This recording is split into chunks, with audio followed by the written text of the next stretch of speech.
Que le nom du Seigneur Jésus soit glorifié. Je voudrais vous parler du culte qui plaît à Dieu.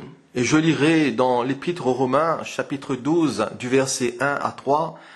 L'apôtre dira, je vous exhorte donc, frères, par les compassions de Dieu, à offrir vos corps comme un sacrifice vivant, saint et agréable à Dieu, ce qui sera de votre part un culte raisonnable.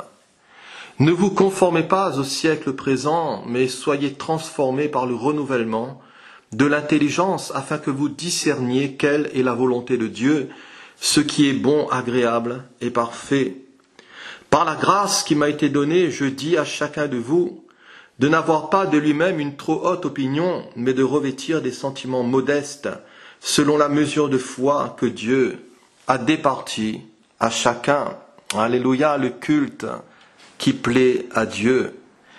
Ici, il y a un appel et une exhortation de l'apôtre Paul à la consécration. Et l'apôtre ici ne traite pas sur ce que nous avons encore à recevoir de Dieu, mais l'apôtre traite sur ce que nous devons donner à Dieu. Et dans la Bible, il est dit, mon fils, donne-moi ton cœur et que tes yeux se plaisent dans mes voies. Et la clé d'une consécration productive réside toujours dans le fait de se donner à Dieu. La clé d'une consécration productive réside toujours dans le fait de s'offrir au Seigneur et de nous consacrer davantage à lui. Le culte qui plaît à Dieu. Premièrement ici, quelle est la base de notre consécration ? La base ici, premièrement, de notre consécration réside dans les compassions de Dieu. Et l'apôtre dira au verset 1, « Je vous exhorte donc, frères, par les compassions de Dieu, à offrir vos corps. » Nous pouvons nous offrir à Dieu en réponse à ses compassions. Nous pouvons nous offrir à Dieu en réponse à son amour et à sa grâce, lui, le Père des miséricordes. Que serions-nous sans l'amour de Jésus ? La Bible nous dit que si nous l'aimons, c'est parce qu'il nous a aimés le premier. Connais-tu l'amour de Jésus ? As-tu goûté à son amour ? Le Seigneur veut se révéler à toi, le Seigneur veut te remplir de sa grâce et de son amour. Il veut te bénir, cher ami, qui que tu sois, toi qui entends ma voix. Le Seigneur ne veut pas te laisser là dans ta situation mauvaise, dans ta vie mauvaise, dans tes péchés. Mais le Seigneur a un plan de bénédiction pour toi. Le Seigneur veut te bénir, il veut te sauver, il veut te guérir et il veut te pardonner. Par la bouche du prophète Ésaïe, Dieu dira, c'est moi qui efface tes transgressions pour l'amour de moi, et je ne me souviendrai plus de tes péchés.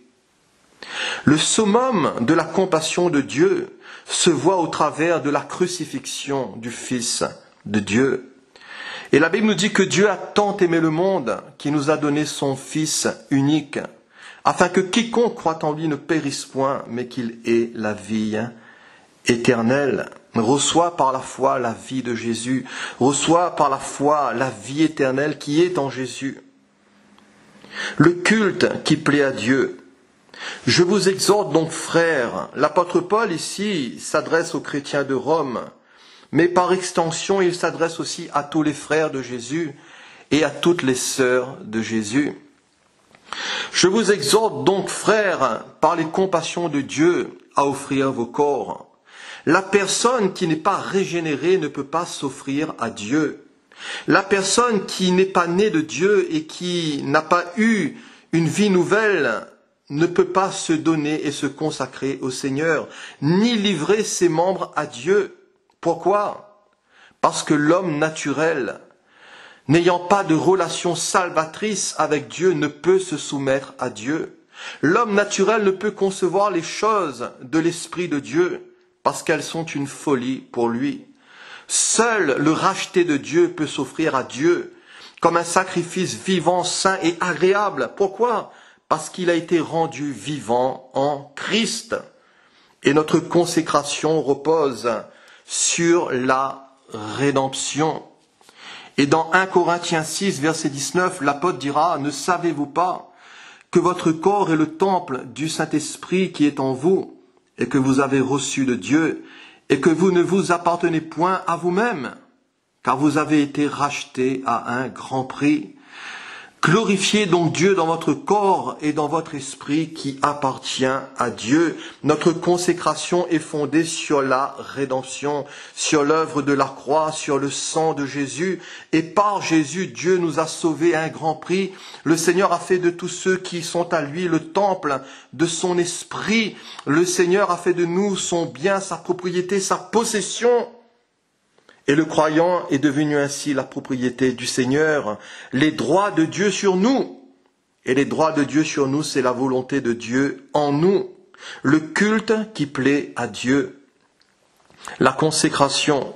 La consécration, c'est aussi une caractéristique des croyants. Et Job dira, j'ai fait plier ma volonté aux paroles de sa bouche. Et malgré ces épreuves difficiles, malgré le tourment dans lequel se trouvait Job, Job a continué à obéir au Seigneur. Et dans sa consécration à Dieu, il dira, mon pied s'est attaché à ses pas. J'ai gardé sa voie et je ne m'en suis point détourné. Combien malheureusement qui se détournent du Seigneur, combien malheureusement, et c'est triste de voir combien même qui renient le Seigneur, qui ne font plus cas de lui, pourtant ils ont goûté que Dieu est bon. Mais ils se sont détournés de la voie de Dieu et ils sont retournés dans le monde. Combien malheureusement qui, voyez-vous, sont encore dans l'apparence de la piété, mais qui renient ceux qui ont fait la force. Et peut-être, voyez-vous, qu'ils sont encore fidèles à leurs offices, à leur système religieux, à tous leurs programmes religieux, mais passant pour être vivants, ils sont morts.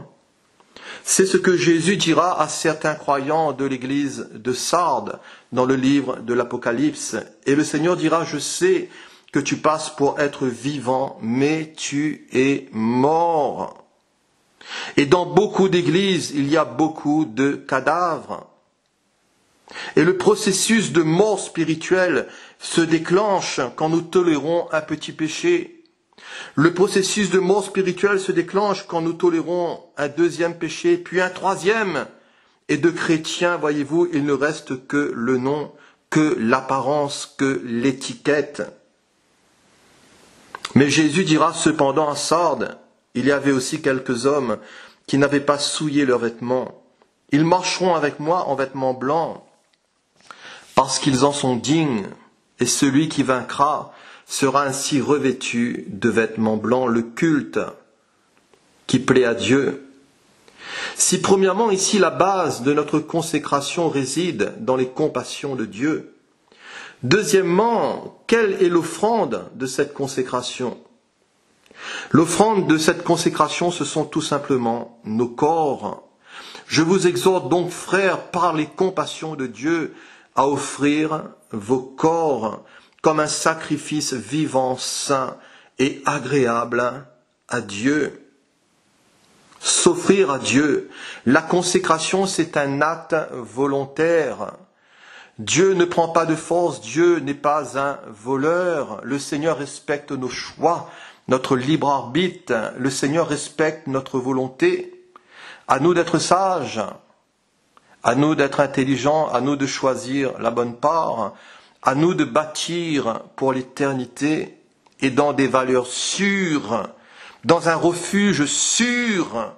La consécration est un acte volontaire et l'apôtre Paul ici va nous parler de sacrifice. Et dans l'Ancien Testament, un holocauste était offert à Dieu tous les matins et tous les soirs, jour après jour, continuellement. Et qu'est-ce que cela nous apprend au sujet de la consécration ? Cela nous apprend tout simplement que notre consécration doit être permanente.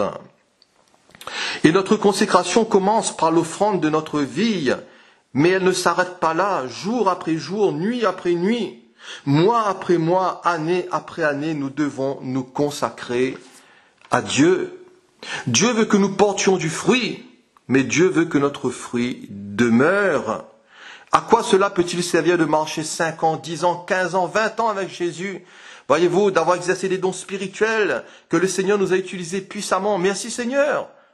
Mais si c'est pour devenir ensuite une épave, si c'est ensuite pour retomber dans les bars, dans l'alcool, dans l'adultère, dans les vices, à quoi cela sert-il? C'est du gâchis et le cœur du Seigneur serait triste. Et malheureusement, combien voyez-vous qui sont arrivés dans une situation aussi dramatique? Mais Dieu veut que nous portions du fruit, oui, mais Dieu veut que notre fruit demeure, soyons fidèles au Seigneur. Et la fidélité à Dieu n'est pas, voyez-vous, quelque chose de facile. La consécration n'est pas quelque chose de facile parce que nous sommes dans un monde difficile où le péché abonde. Mais dans nos cœurs, la grâce surabonde. Et le Seigneur veille sur nous comme sur la prunelle de ses yeux. Bien-aimé de Dieu, le Seigneur veille sur toi. Reste fidèle, reste attaché à lui, demeure en lui. L'apôtre ici nous parle aussi d'un sacrifice, mais d'un sacrifice vivant. Et ici nous avons l'offrande d'un ressuscité. Romains chapitre 6 verset 13 nous dit « Donnez-vous vous-même à Dieu comme étant vivant de mort que vous étiez. » Et Dieu ne peut pas utiliser notre ancienne vie. Seuls ceux qui sont vivants de mort qu'ils étaient peuvent servir le Seigneur efficacement. Et c'est seulement quand je comprends dans mon intelligence spirituelle que j'ai été crucifié avec le Christ par la foi, que j'ai été enseveli avec lui et que je suis ressuscité avec lui, que je peux maintenant vraiment me consacrer efficacement au Seigneur. Le Seigneur possède déjà notre homme intérieur par le salut, mais il souhaite également posséder notre homme extérieur. Notre corps englobe notre nature humaine, et notre nature humaine englobe notre chair, et notre chair englobe le péché. Romains chapitre 6 et 7. Et nous ne pouvons empêcher les vestiges du péché de persister dans nos corps mortels. Et plus que notre enveloppe physique, dans notre corps se trouve une puissance de péché et de mort qui est capable de contrarier les impulsions de l'esprit. Le corps constitue encore le siège des désirs impies et des dépressions émotionnelles. L'apôtre Paul lui-même dira « Je traite durement mon corps ». Et Paul était sévère, voyez-vous, pas face aux autres, mais face à lui-même. Et dira « Je traite durement mon corps et je le tiens bridé, assujetti ». Pourquoi? Parce qu'il avait peur d'être disqualifié pour l'œuvre du Seigneur. Après avoir prêché aux autres, il avait peur d'être mis sur la touche. Pourquoi? Parce que l'apôtre Paul savait, lui, qu'il était né de Dieu. Il savait que Jésus habitait dans son esprit, mais il savait aussi que son corps, voyez-vous, était toujours un corps de mort, et que dans ce corps, il y avait une loi de péché, et que ce péché, voyez-vous, devait être constamment, voyez-vous, sous la croix de Jésus. Que cette puissance de péché devait être constamment déconnectée par la foi dans l'œuvre de la croix et dans la compréhension de la croix. Je traite durement mon corps et je le tiens assujetti, de peur d'être moi-même rejeté, disqualifié après avoir prêché aux autres. Lui-même, l'apôtre Paul, il s'efforçait d'avoir constamment une bonne conscience. Il s'efforçait. Et voyez-vous, ce n'était pas toujours gagné d'avance, parce qu'il y avait un combat entre la chair et l'esprit, entre, voyez-vous, le monde spirituel et les forces spirituelles du bien et du mal. Le grand apôtre Paul a dû veiller assidûment et continuellement à contrôler sa vie et la partie humaine et impie de sa personne qui cherchait constamment à le corrompre et à corrompre aussi l'œuvre de Dieu dans sa vie. Le Seigneur veut sanctifier tout notre être, l'esprit, l'âme et le corps. Et sous le contrôle de Dieu, notre corps peut devenir un instrument pour Dieu, en offrant nos membres à Dieu comme des instruments de justice pour parvenir à la sainteté. Ainsi, par la foi dans l'œuvre de la croix, nous pouvons empêcher le péché de nous contrôler et de contrôler notre corps à celui qui nous aime et qui nous a délivrés de nos péchés par son sang, par son sacrifice, et qui a fait de nous un royaume de sacrificateurs, de prêtres, une nation sainte, un peuple acquis, des fils et des filles de Dieu par adoption. Jésus habite en nous, et par la foi dans son œuvre et dans son tout accompli, nous pouvons maintenant, voyez-vous, avoir une pleine victoire totale sur le péché, à condition que nous puissions livrer nos membres et maintenir nos membres et toutes les aspirations de notre homme naturel, voyez-vous, dans l'œuvre de Jésus à la croix. Appliquons la croix sur la chair. Et là, je ne parle pas, voyez-vous, d'un crucifix qu'on mettrait sur notre bras ou sur notre jambe, mais je parle d'une manière spirituelle. Appliquons la croix sur la chair de péché, le culte qui plaît à Dieu. Si premièrement la base de notre consécration réside dans les compassions de Dieu, si deuxièmement l'offrande de notre consécration doit être notre corps, troisièmement, quels sont les différents aspects de la consécration? Premièrement, ici dans la consécration, il doit y avoir de la séparation. Verset 2, ne vous conformez pas au siècle présent. Dira l'apôtre, il n'est pas rare de voir des païens se déguiser en chrétiens. Mais il n'est pas rare aussi de voir des chrétiens se déguiser en païens. Pourquoi? Parce qu'ils aiment le monde. Certes, ils disent aimer Dieu, mais ils aiment l'esprit du monde. Ils sont assujettis encore à toute espèce de volupté, de convoitise mondaine et de passion. Combien de chrétiens qui sont encore fêtards, qui ont des excès d'alcool, qui traînent encore, voyez-vous, dans les bals, qui sont influencés par l'esprit de ce siècle, par les divertissements, par les ambiances, par les distractions de ce monde, par le vocabulaire de ce monde, par la mode de ce monde. Combien de sœurs chrétiennes qui s'habillent de manière provocante. Et on dit c'est la mode. Non, ce n'est pas la mode. C'est de l'indécence et c'est de la provocation. L'esprit de ce monde infiltre de plus en plus les églises chrétiennes. Et des fois, on se demande si on est encore dans l'église ou dans le monde. L'apôtre Jacques dira que l'amour du monde est inimitié contre Dieu. Et celui qui veut être ami du monde, il se rend ennemi de Dieu. Le monde est un instrument de Satan. Et dans ce monde, il y a, voyez-vous, l'esprit de rébellion, de l'orgueil, des tricheries, de l'immoralité, des fausses religions. Et tout cela pullule. Attention au moule du monde chrétien. Attention de te laisser façonner par l'esprit de ce monde. Le monde n'aime que ce qui est à lui. Et si tu es un chrétien consacré, tu y seras rejeté. Certes, tu es dans le monde, mais tu ne fais plus partie du monde. Et Jésus a dit, si le monde vous hait, sachez qu'il m'a haï avant vous. Dans Galates chapitre 1, verset 4, l'apôtre Paul dira que Jésus s'est donné lui-même pour nos péchés, afin de nous arracher du présent siècle mauvais. Jésus s'est donné lui-même pour nos péchés, afin de nous arracher du présent siècle mauvais. Et dans le grec, le verbe arracher signifie aussi déraciner, délivrer, sauver et choisir pour soi. Et le Seigneur nous a déracinés de ce monde, de l'Égypte de ce monde, de l'esprit de ce monde. Et il fallait, voyez-vous, la puissance de Dieu. Parce que personne ne peut se délivrer de son péché, de l'esprit de ce siècle. Personne ne peut être sauvé par lui-même. Et le Seigneur nous a choisis pour lui et nous a sauvés de ce monde. Pourquoi? Pour que nous puissions nous consacrer à sa gloire, afin d'être des vases d'honneur, sanctifiés, propres et utiles à toute bonne œuvre. Gloire au Seigneur. L'apôtre Paul se glorifiait d'une seule chose, de la croix de Jésus, par qui le monde était crucifié pour lui, comme lui pour le monde. Et Paul était un cadavre pour le monde, comme le monde était un cadavre pour lui. Quels sont les différents aspects de la consécration? Si dans la consécration, il doit y avoir de la séparation, dans la consécration, il y a aussi une transformation. Au verset 2, l'apôtre dira « Mais soyez transformés par le renouvellement de l'intelligence ». Un corps offert, une vie séparée et une intelligence transformée.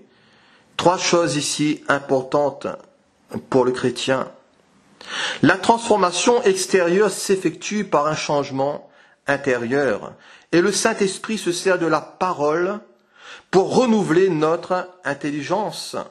De quoi notre intelligence est-elle imprégnée? De quoi notre intelligence est-elle remplie? Est-elle contrôlée par la parole de Dieu ou par le monde? Notre vie spirituelle se développe par une intelligence renouvelée. Et l'intelligence a trait à notre cœur, à notre homme intérieur et à notre volonté. Si donc vous êtes ressuscités avec Christ, cherchez les choses d'en haut, où Christ est assis à la droite de Dieu. Ne recherchez pas les choses qui sont sur la terre, aspirez à ce qui est du ciel. Soyez transformés par le renouvellement de l'intelligence, afin que vous discerniez quelle est la volonté de Dieu. Et dans la consécration, il y a aussi une pénétration de la volonté de Dieu, afin que vous discerniez quelle est la volonté de Dieu, ce qui est bon, agréable et parfait. Ne confondons pas notre volonté avec la volonté de Dieu. Le psalmiste dira, enseigne-moi à faire ta volonté, car tu es mon Dieu, et que ton bon esprit me conduise sur la voie droite, la consécration. Jésus est le modèle parfait de consécration. Et il dira, voici, je viens, ô Dieu, pour faire ta volonté. C'était sa nourriture quotidienne. Jésus faisait toujours ce qui était agréable au Père. Et la Bible nous dit, ne soyons pas inconsidérés, mais comprenons quelle est la volonté de Dieu pour nous, que le Seigneur nous aide. La consécration. La consécration est aussi en opposition à l'exaltation de soi. Au verset 3, l'apôtre dira, par la grâce qui m'a été donnée, je dis à chacun de vous de n'avoir pas de lui-même une trop haute opinion, mais de revêtir des sentiments modestes. Une trop haute opinion, c'est tout simplement de l'orgueil et de la suffisance. Et c'est un danger qui nous guette tous. Et l'antidote, voyez-vous, face à l'orgueil, c'est l'humilité. Jésus lui-même, il a paru comme un simple homme. Jésus est doux, il est humble de cœur. Et le culte qui plaît à Dieu, c'est une vie humble. Et c'est un caractère qui est humble. Heureux les pauvres en esprit, car le royaume des cieux est à eux. Revêtir les sentiments de Jésus, c'est revêtir des sentiments modestes. C'est revêtir le Christ, c'est se draper de lui. Ayez en vous les sentiments qui étaient en Jésus. Lui qui n'a pas considéré l'égalité avec Dieu comme une proie à saisir. Et Jésus n'était pas vantard. Jésus n'a jamais dit « Regardez-moi, je suis Dieu ». Bien qu'il soit Dieu, Jésus était aussi humble. Aucun croyant n'est exempté de l'appel à l'humilité. Car l'apôtre Paul dira ici, par la grâce qui m'a été donnée, je dis à chacun de vous, nous sommes tous concernés. Ne l'oublions jamais, bien-aimés de Dieu, que notre capacité vient de Dieu. Ne nous glorifions rien d'autre que du Seigneur Jésus, que Dieu nous aide. Crucifions la chair, l'orgueil, la vanité. Crucifions l'exaltation de soi. Ne nous prenons pas supérieurs à quiconque. Non, le supérieur c'est Jésus. Le supérieur c'est le Maître. Le supérieur c'est le Seigneur. Nous ne sommes qu'une vapeur, qu'une ombre, qu'une puce. Nous ne sommes rien du tout, nous ne sommes que de la poussière et de la cendre. Mais n'oublions jamais, tout ce que nous avons vient du Seigneur. Rendons-lui toujours ce culte agréable, de fruits de lèvres qui confessent son nom. Notre capacité vient du Seigneur. Et seul dans la puissance de l'Esprit, nous pouvons servir à bâtir le royaume et à honorer son roi. Faisons attention à la vantardise, mais aussi à la fausse humilité. Parce que la véritable humilité nous emmène ni à surestimer et ni à sous-estimer les dons que Dieu nous a donnés, mais plutôt à les utiliser tous d'une manière correcte. Alléluia. Notre consécration à Dieu, notre consécration doit servir aussi à l'édification et à l'édification du corps de Christ, de l'Église. Et si vous avez l'occasion de lire la suite de Romains chapitre 12, si vous avez l'occasion de lire tout ce chapitre, vous verrez que à partir du verset 4 à 8, l'apôtre Paul va nous parler, voyez-vous, du corps de Christ et de ses membres et de notre responsabilité dans ce corps. Et l'apôtre dira au verset 7 que celui qui est appelé au ministère s'attache à son ministère. que celui qui enseigne s'attache à son enseignement, celui qui exhorte à l'exhortation, celui qui donne le fasse avec libéralité, celui qui préside le fasse avec zèle, et celui qui pratique la miséricorde le fasse avec joie. Notre consécration doit servir à l'édification commune. La consécration, c'est aussi des actions et des actions pratiques. Et à partir du verset 9 jusqu'au verset 21, l'apôtre Paul va nous parler de la vie chrétienne pratique.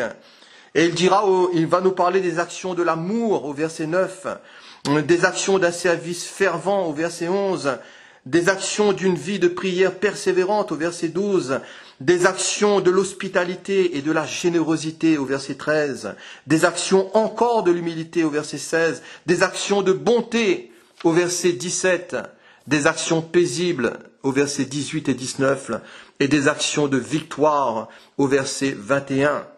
Et il dira, ne te laisse pas vaincre par le mal, mais surmonte le mal par le bien. Le culte qui plaît à Dieu. Pour conclure, quel type de culte offrons-nous à Dieu? Le Seigneur veut des adorateurs en esprit et en vérité. Soyons des pierres vivantes, édifions-nous pour former une maison spirituelle, un saint sacerdoce, afin d'offrir des victimes spirituelles agréables à Dieu par notre Seigneur Jésus-Christ. Ayons foi en Jésus et servons-le aussi de tout notre cœur. Que Dieu vous bénisse abondamment. Amen.